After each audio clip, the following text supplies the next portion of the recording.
नमस्कार दोस्तों, आप कहानी सुन रहे हैं बाजीराव पेशवा और किसान। बाजीराव पेशवा मराठा सेना के प्रधान सेनापति थे। एक बार वे अनेक लड़ाइयों में विजय हासिल करके अपनी सेना सहित राजधानी लौट रहे थे। रास्ते में उन्होंने मालवा में अपनी सेना का पड़ाव डाला। बहुत दूर से चलते चलते आ रहे उनके सैनिक थककर चूर हो गए थे।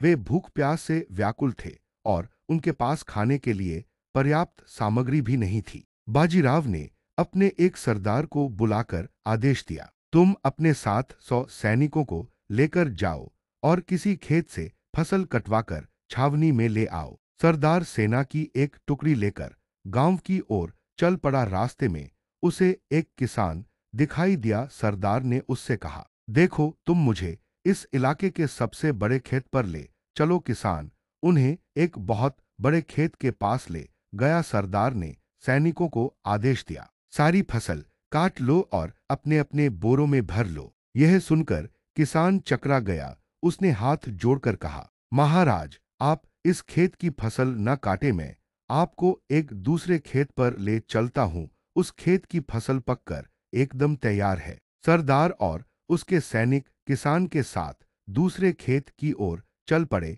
यह खेत वहां से कुछ मीलों की दूरी पर और बहुत छोटा था। किसान ने कहा, महाराज, आपको जितनी फसल चाहिए इस खेत से कटवा लीजिए। सरदार को किसान की इस हरकत पर बहुत गुस्सा आया।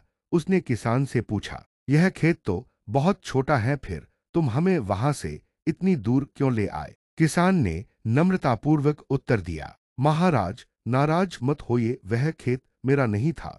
यह खेत मेरा है, इसीलिए मैं आपको यहां ले आया। किसान के जवाब से सरदार का गुस्सा ठंडा हो गया। वह अनाज कटवाए बिना ही पेशवा के पास पहुंचा। उसने यह बात पेशवा को बताई। पेशवा को अपनी गलती का एहसास हो गया। वे सरदार के साथ स्वयं किसान के खेत पर गए। उन्होंने किसान को उसकी फसल के बदले ढेर सारी अशर्फियां दी और फसल कटवाकर छावनी पर ले आए। शिक्षा नम्रता का परिणाम हमेशा अच्छा होता है। कहानी समाप्त हुई। आपको यह कहानी कैसी लगी कमेंट बॉक्स में लिखकर जरूर बताएं। धन्यवाद।